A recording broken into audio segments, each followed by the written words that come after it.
Om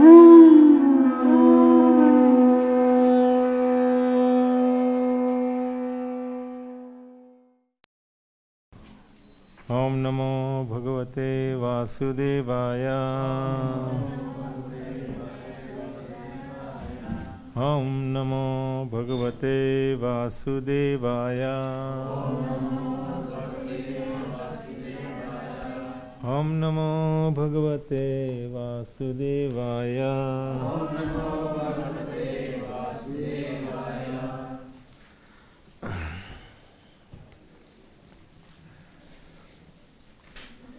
Iti aham sucha Sanjaya vacha. Iti aham vasudevasya parthasya cha mahatmana samvadam imam asrausam adbhutam ramaharsanam. Sanjaya uvacha iti aham vasudevasya pathasya cha mahatmana samvadam imam asrausam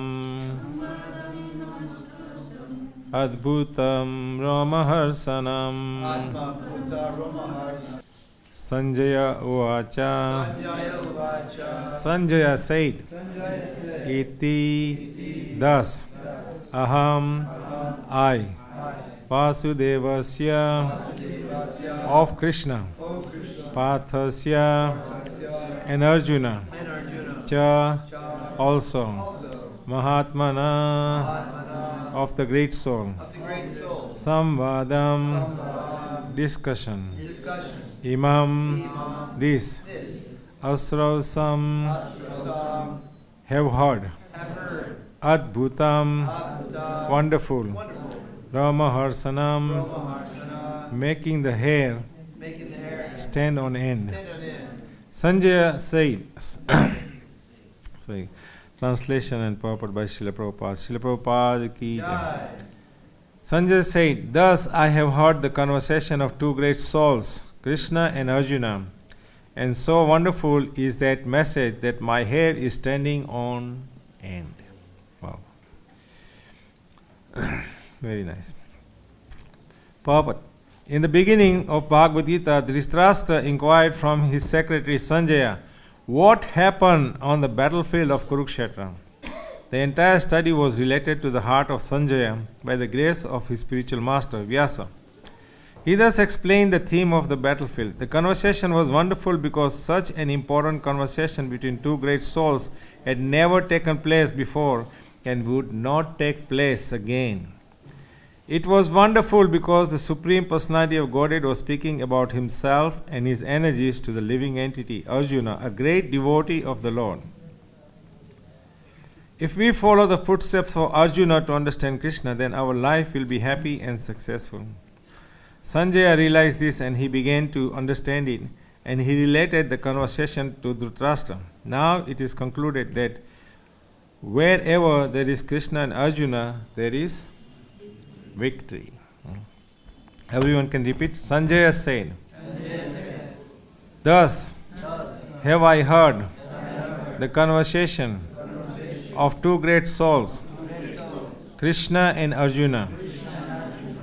And so wonderful is that message that my hair is standing on an end. Wow.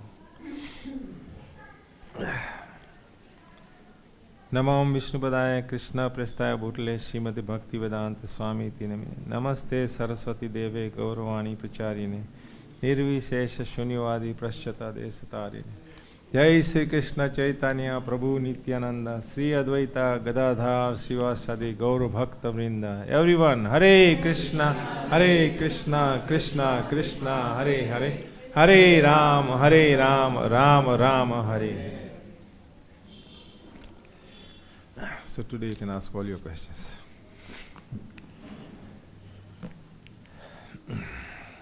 So here is a test for us How many of you read Bhagavad-Gita at least once? 5 times? No, very good. More than 5 times? Yeah, good. This is the science of the soul.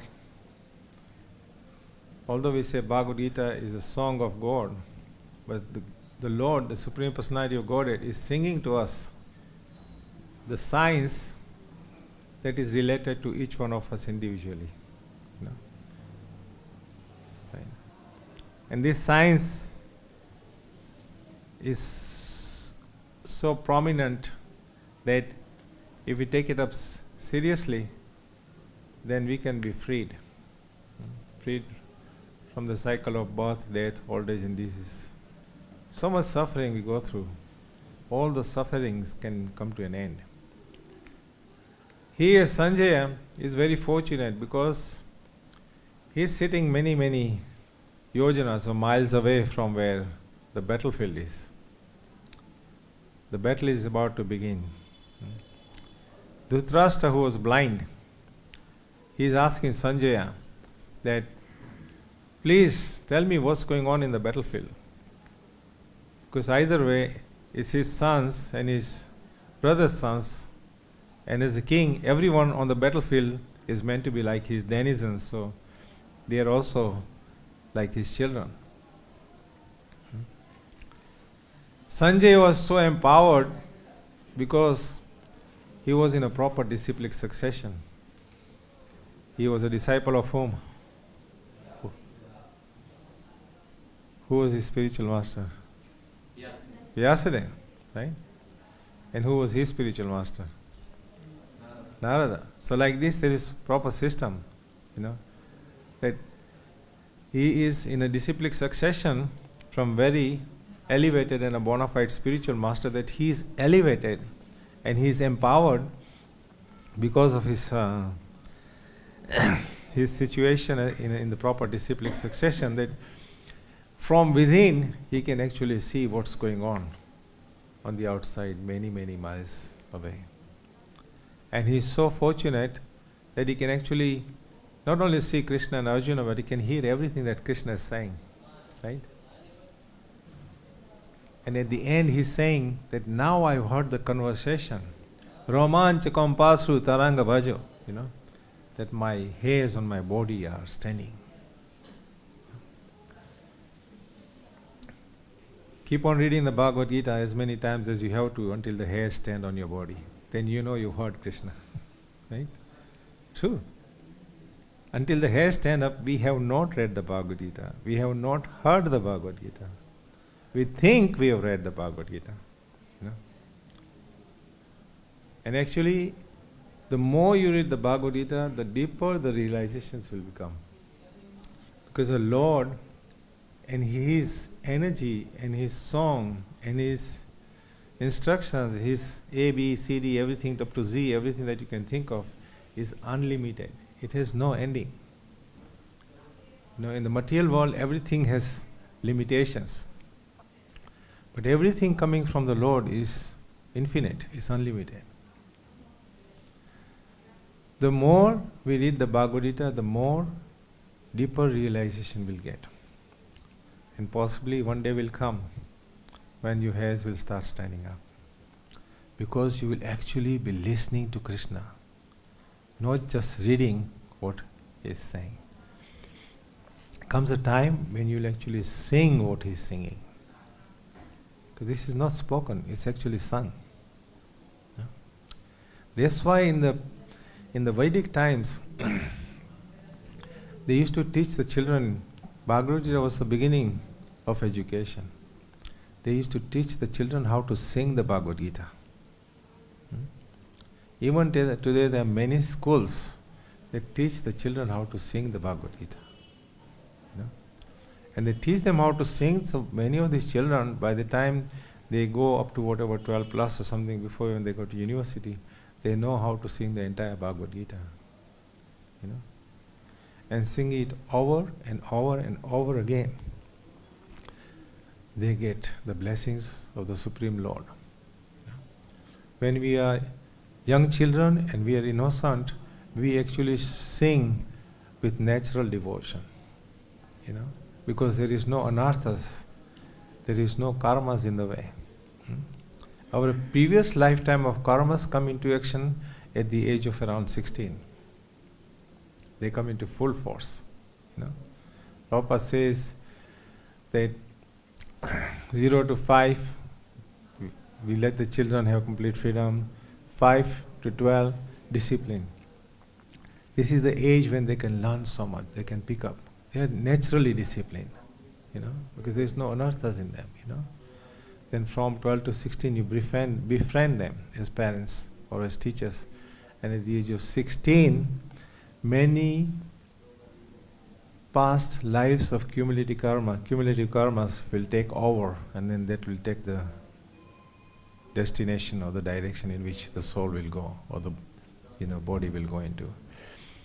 However, the age 5 to 12 is so important that is time they are naturally disciplined, they are in a learning mode, and they will learn a lot. I know that in our Gurukuls here in Mayapur, at the age of 10, 11, 12, children are actually reciting by heart half the Bhagavad-Gita. And by the time they graduate, they are not only reciting the entire Bhagavad-Gita, but they are actually able to give lectures on Bhagavad-Gita. They can write thesis on Bhagavad-Gita. It's so nice, so wonderful. I've seen it so many times, It's a very nice feeling. And actually when you see the children speaking on Bhagavad-Gita, then naturally your hair should stand that I am not able to do it, but they are able to do it,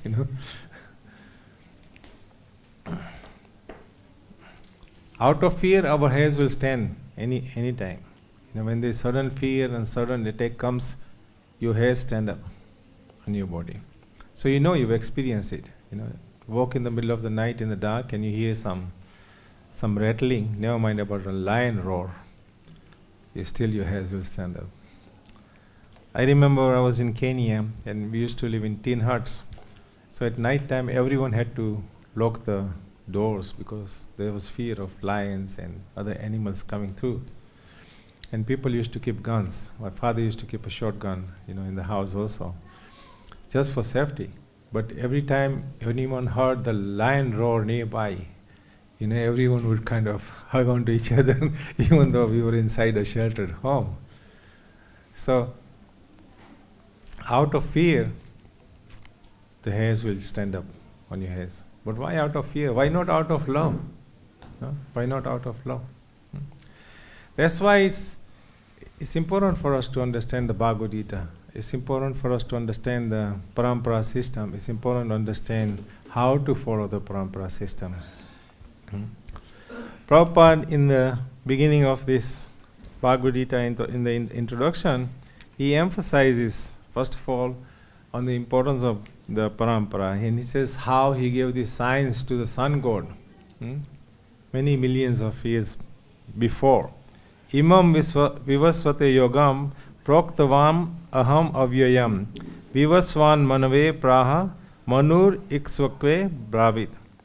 Here the Lord informs Arjuna that this system of yoga, the Bhagavad Gita, was first spoken to sun god. And then the sun god explained it to Manu. And Manu explained it to Ikshvaku. And in that way, by disciplic succession, one speaker after another, this yoga system has been coming down. But Prabhupada says in due course of time, it has become lost. Consequently, the Lord has to speak it again, this time to Arjuna on the battlefield of Kurukshetra. So, only 5,000 years back, the Lord spoke this science.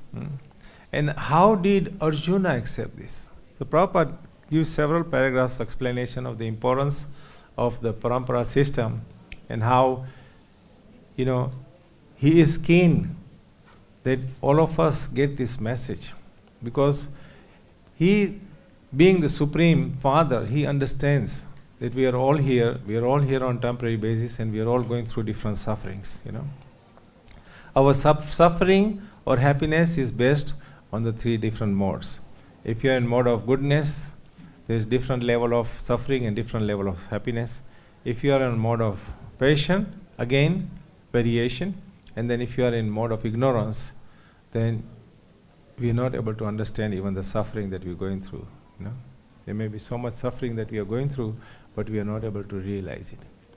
But however, if you want to rise above all the modes, Brahma, Bhuta, Prasanatma, this is the real platform we want to come up to. We don't even want to be involved in the mode of goodness.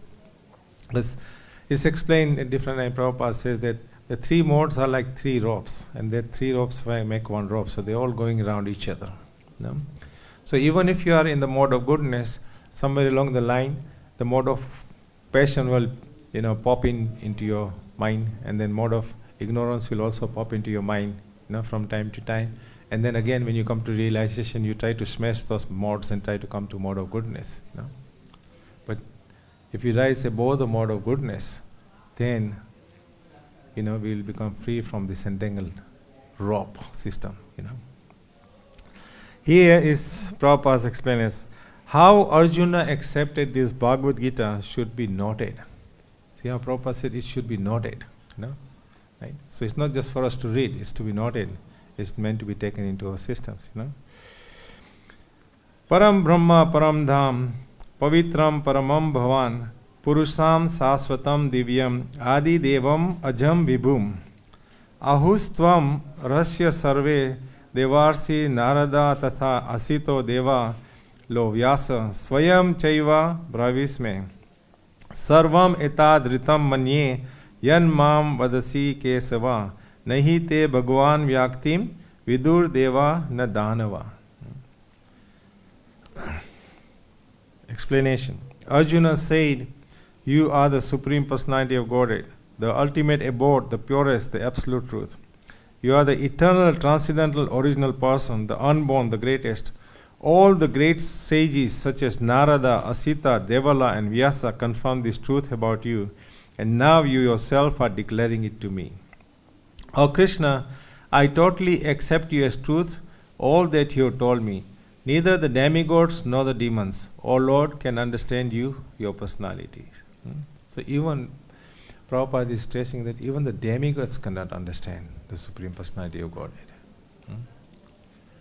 But devotees can. That's why it's more important for us to become devotees rather than endeavor to become deva.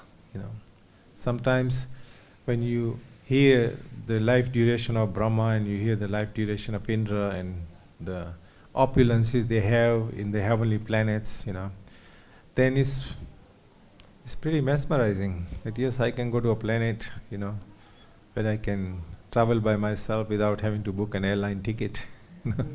Or I can go and drink the juice from the local river without going to the local store to buy the packet of juice.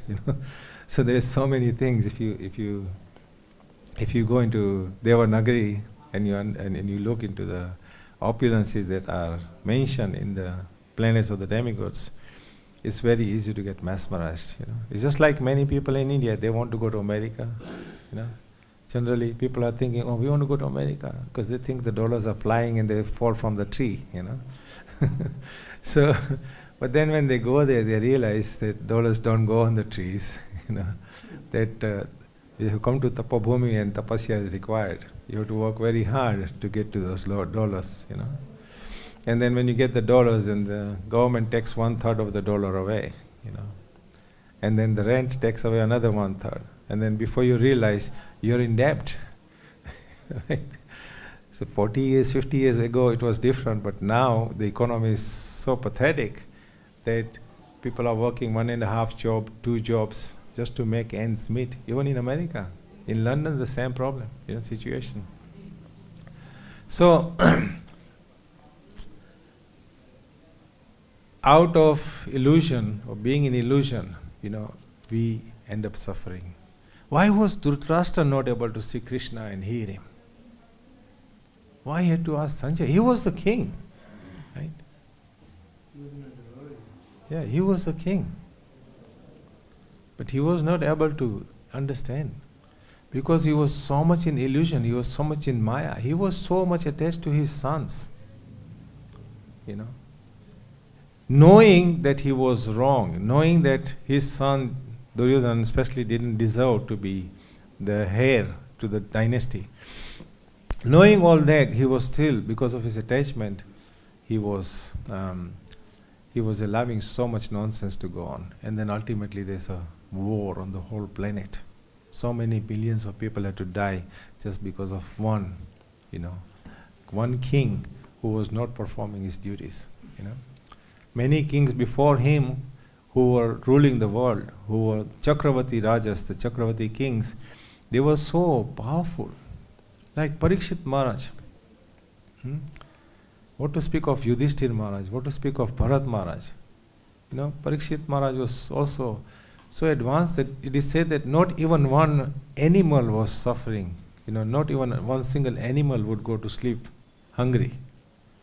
The whole system was so well set up. There was no killing going on. The citizens were so happy. Why now there is so much corruption in the world? Because we don't have Parikshit Maharaj. We don't have Yudhishthir Maharaj. There is no kingdom of Ramachandra. Because people are underpaid and they are going hungry, then they think of, okay, there must be somewhere to make some more money. And then the corruption breeds in, it bleeds into the system. Everything that you do in the Asian countries is open corruption. This much on the table, this much under the table. Right? In the Western countries, it's different. This much is fees for that much, this fees for that much, this fees for that much. There's so much corruption. If you're building a construction, for example, building a house, they charge you by the number of water taps you put in the house. Right? Whereas 40, 50 years ago, it was like an outline drawing and you do what you like. But now, everything, how many sockets you have, you count how many sockets. Okay, 15 sockets, so multiplied by so much. They charge you fees just for application for the planning permission. America has become so bad that like for every utility, there has to be a separate application. So this is how professional corruption is breeding into the system, because at the end of the day, everyone wants to steal everyone else's money. Because there is no real leaders in the world. Unfortunately, Dhritarashtra was born blind. That was his heavy karma. And then the life he led was also in total blindness. If he had the realization, because he had association of so many great personalities, even Vidura used to come and advise him. Vidura was such an advanced, saintly person. He was coming and advising him, he was enlightening him. The same science was being given to Dhritarashtra. But despite hearing Sravanam Kirtanam, we say Sravanam is the most important factor, he was listening, but then at the same time he was not listening. He was not drinking the nectar that he was getting. Just like we are reading Bhagavad-Gita, but we are not drinking the Bhagavad-Gita. The real essence of the Bhagavad-Gita we are not actually able to take, not able to receive. Why? Because our endeavor is there, but it's at a very minimal stage or very neophyte stage. That's why we have Nityam Bhagavata Sevaya. This is also a form of Bhagavad. That listening to Bhagavad-Gita, discussing about Bhagavad-Gita, and then unless you practice, what is that system of practice?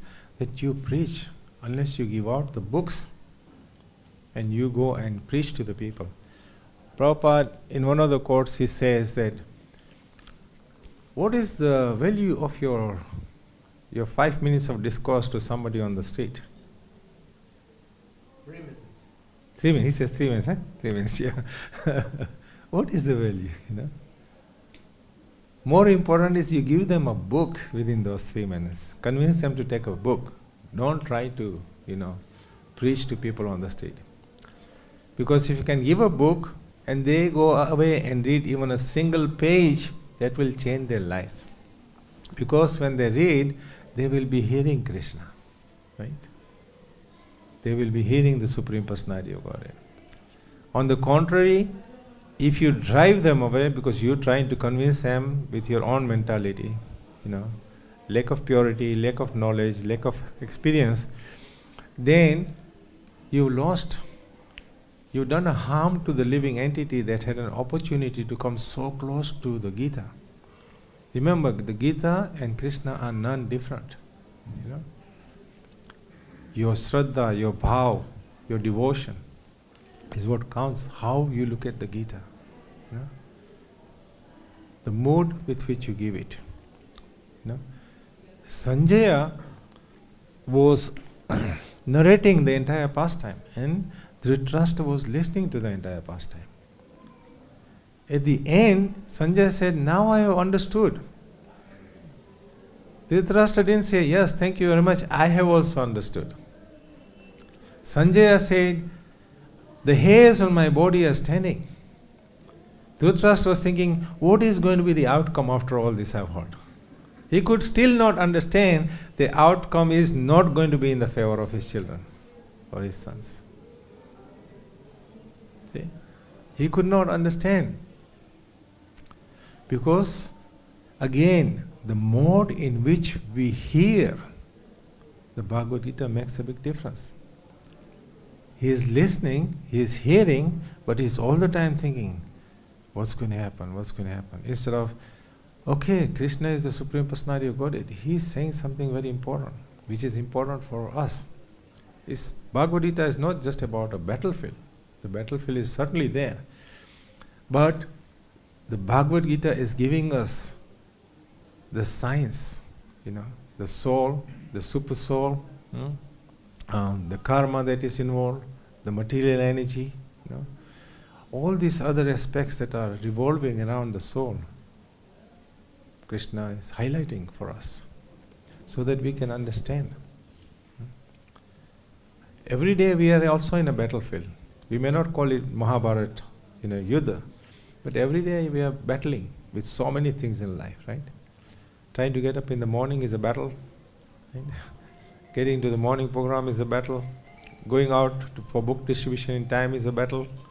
Right? And if you're working part-time outside, it's also a battle. Whatever we're trying to do is a battle. Right? It's a daily battle. How will you rise above that consciousness of battling unless you understand what Krishna is telling us? So therefore, we need to read the Bhagavad-Gita as often as possible. In the early days, I was told the same thing I'm repeating now, that the more you read, the more deeper realizations you will get. So I was reading and I used to write down how many times. And then at a certain stage I got to close to about 50 and suddenly I realized, why am I counting? I should not be counting because I'm thinking like Dhritarashtra, what is going to happen? I should not be. I should be relishing. Read it again and again and again. And every time, Prabhupada also says that every time you read, Krishna will give you more deeper realization, another realization, a higher realization, which then you go out and you preach and you share with the suffering living entities on the streets, in the homes, wherever we are going, wherever you get the opportunity, we should be sharing this. What should our consciousness be? How should our consciousness should be? Prabhupada is giving so many wonderful examples right throughout the Bhagavad-Gita. Everything, every shloka you pick up here and you go back in the index and you'll find there several other shlokas that are related to that same shloka. And at the same time, Prabhupada gives you a different realization in each purport. It's not like he repeats exactly the same thing. So that's an indication of how nice and how important it is to read the Bhagavad-Gita again and again.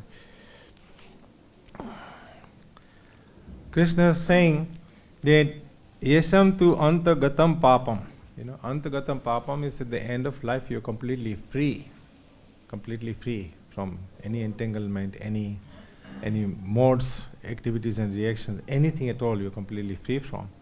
Then you will come to me. No sins involved, no modes involved, completely free. And how can you do that? This is explained here. Jnanam punyam karmanam te dandva moho nirmukta bhajante mam dhruda vrataha.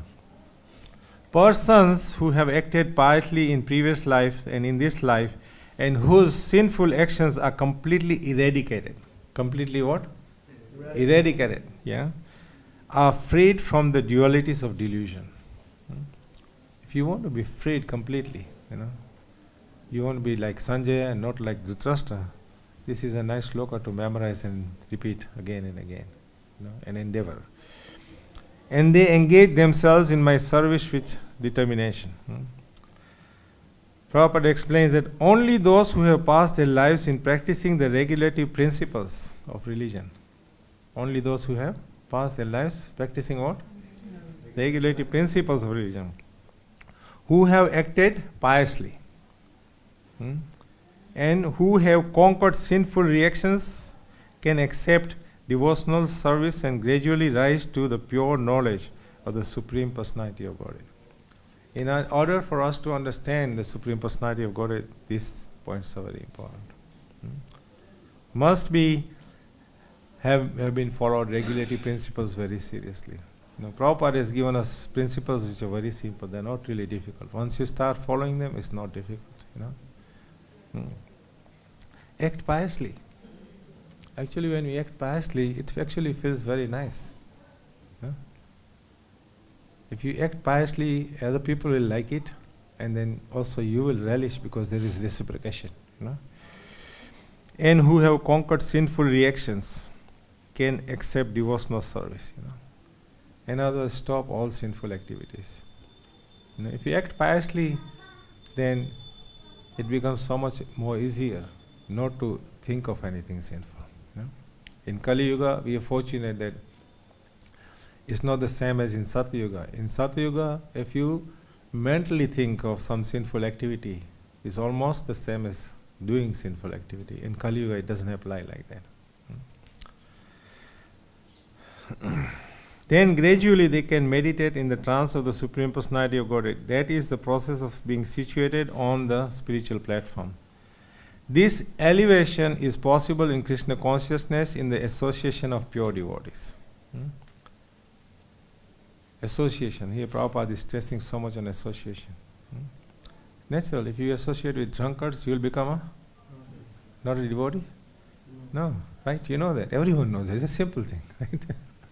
So same thing, if you associate with devotees, will become better devotees. Right?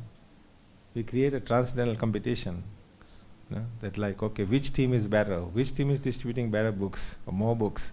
Okay, which team is kind of making nice prasadam to offer to Krishna Balaram and the deities like that. So elevation is possible in Krishna consciousness in the association of pure devotees. For in the association of great devotees, one can be delivered from delusion.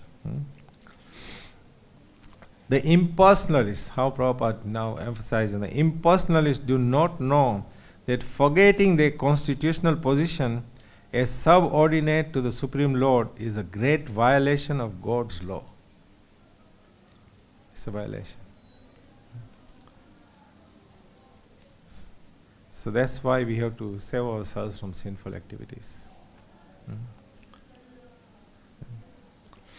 Unless one is reinstated in his own constitutional position, it is not possible to understand the Supreme Personality or to be fully engaged in his transcendental loving service with determination.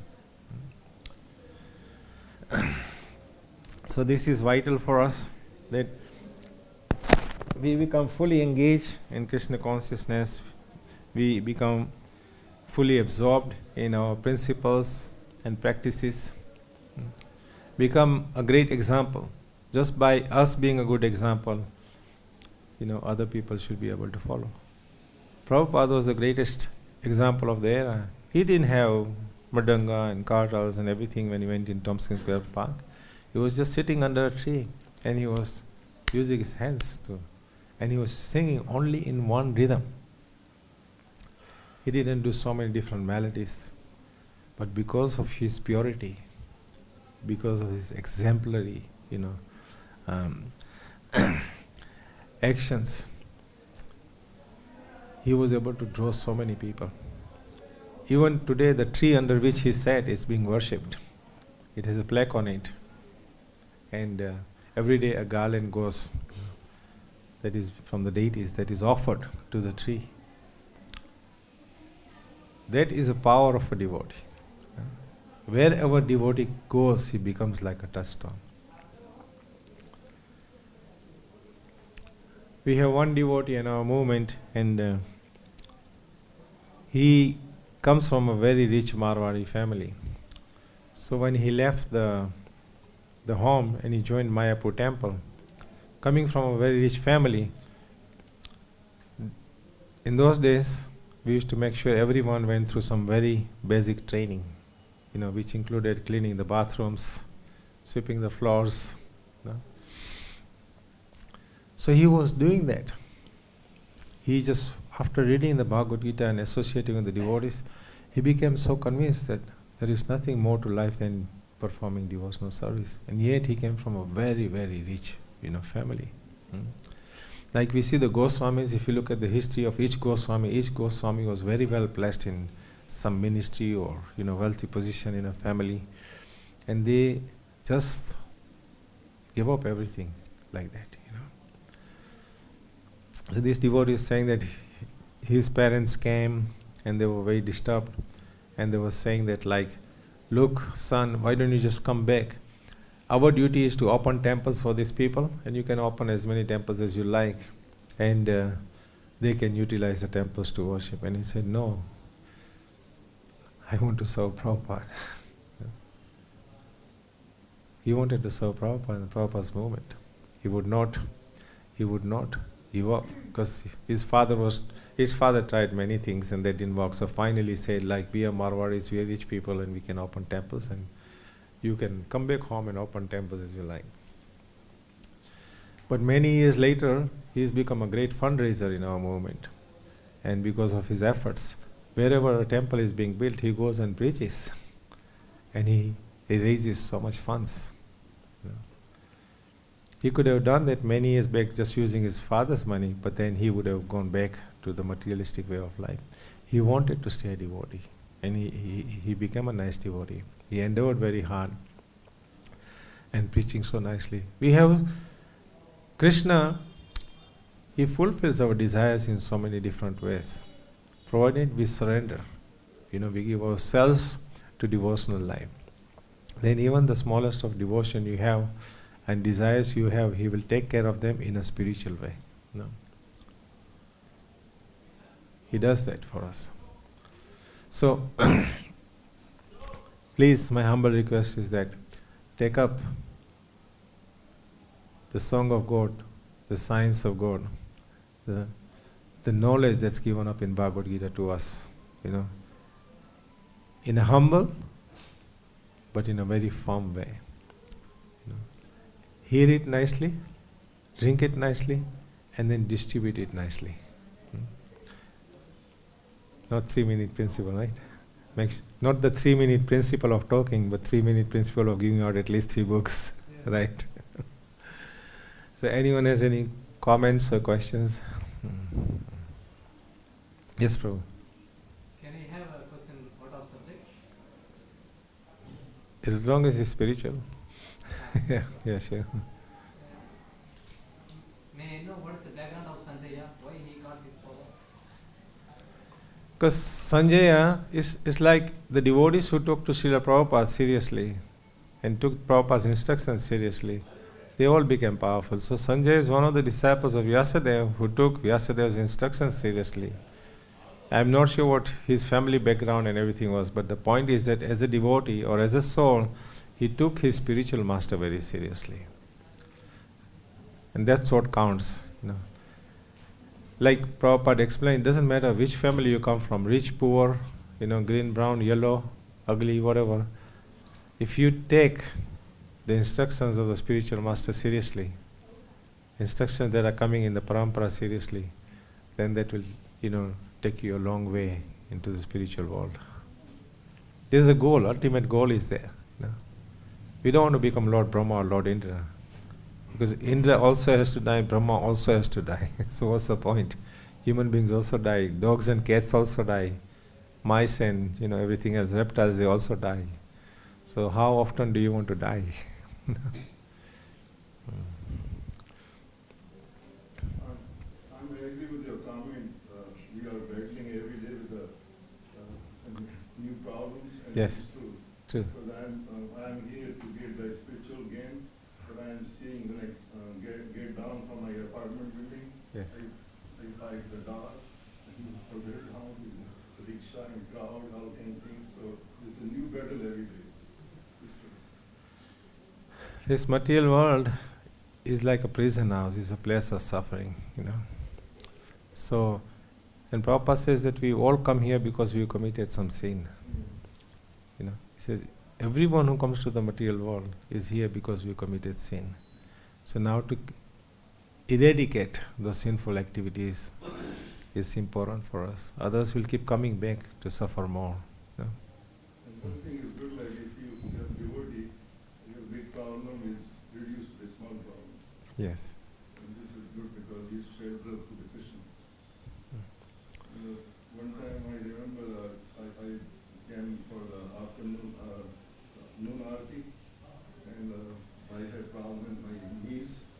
So I was stand next to the railing of the Samsung railing, and next to me a senior female devotee was there, and some guy come down and pushing me hard. And I just looked the lady, if I just lose myself, I will crush to the lady. I was holding the railing and he doing all the strength on me, and finally he gave up. So I'm just telling you, new problem every day. That's how life is full of challenges. We are in an external prison house, but if you go into what we see as prison house, all of the prison homes now, not just in India, even America, London, they are overflooded. Just like I went to Mathura prison house 2 weeks back, and we were preaching there, and then I was talking to the chief in charge, and he said, well, I have almost 600 people more than I'm supposed to have. So that means that many more people in each room, and there is lack of facilities, so people are suffering inside, So when I was talking to them, I told them that actually you are more fortunate than the people on the outside of the prison walls, because now you know you are in a prison home, and now you know this is a place where you cannot do many other activities you do outside. So you have so much more free time to chant the holy name and to read the Bhagavad-Gita, So it's like Nelson Mandela. When he was in the prison house, there was another prisoner who was an Indian gentleman, also very prominent. So they used to read the Bhagavad-Gita together every day. Yeah, when Nelson Mandela came out and he came to our temple to he garlanded Prabhupada, he gave Dandabas to Prabhupada. And then in his speech, he quoted slokas from Bhagavad Gita. He uses the slokas from Bhagavad Gita so frequently in different places also. And he was asked, why are you quoting Bhagavad Gita? He didn't say because it's a Hindu literature. He said it's the science of God. Because it's not a Hindu literature. It's the science of God. Yeah? So there are many, wonderful people who take to the Bhagavad Gita seriously. As you go into the internet and you see the number of comments that are on the Bhagavad Gita by people from all over the world in different eras, it's very interesting to see. We are thinking that only in our times we have Bhagavad Gita, but Bhagavad Gita has been there, existing millions of years back. Even the sun god, he did Sravanam. Suryadeva did Sravanam first of Bhagavad Gita. Suryadeva is a personality who's kind of giving energy to the entire universe, but he took time out to hear the Bhagavad Gita. Yeah? So that gives some indication as to the importance of where do we really stand. Yes, Prabhu. So, about sinful life, Prabhupada said that the definition of sinful life is whatever you do that doesn't help you to go to Krishna. So, it is a little more difficult because that means not necessarily that you are breaking principles. You are, in a sense, doing something unnecessary for a situation. And 10 years ago, I was asking my Sankirtan leader how I can become a better devotee. And he told me you have to stop sinful life. And I didn't understand what it meant. So I asked him, is it you mean the sinful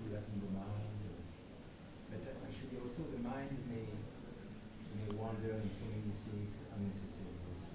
In a sense, it is also sinful, and it is also a problem for our progress in consciousness. Even if we don't get the bad reaction for the mind thinking of something, still it doesn't help us to. And this verse is telling that somebody who is really determined to serve Krishna, is because at one point he really stopped doing sinful activity. So today I told you that it is your side. Sinful activities normally start with the contemplation of the mind, within the mind. You see something that is sinful happening, and then you think, well, actually it's not sinful, or you think it's interesting, or there is contemplation to enjoy, for example, So then it starts with contemplation, and then you get into action. And before you realize, you become a drunkard or a womanizer or a whatever, a thief, So it is better that we control everything right from the beginning. When it comes into the mind, then it's like George Harrison from the Beatles group. He was smoking cigars all the time. But when he met with Srila Prabhupada, and Prabhupada said, stop it. And he said, how do I stop it? Because, Prabhupada said, here, take a japa mala. Every time you feel like smoking, you start chanting. After that, he never smoked again. That's the power of a guru. When he says stop it, he means stop it. And then you ask him, how can I stop it? He tells you, this is what you do. Now, when he says this is what you do, if you do what he gives you in form of instruction, then you will be protected. Right? So we have all the instructions, so many examples, living examples, So we can go by those examples, Otherwise, any moment we are not in service to the Lord, then we are in service to the Maya. Right? Yeah. Those gunas affect you. So don't try to even live on mode of goodness. Rise above the mode of goodness onto the spiritual platform. If you rise to that platform, then there is a good possibility that you can make some serious advancement.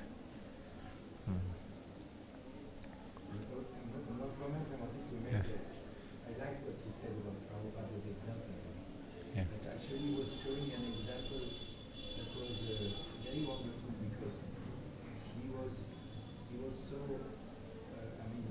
helpless, apparently helpless, no means, and totally depending on Krishna. He was showing the example of a person completely dependent on Krishna. So that people were very happy.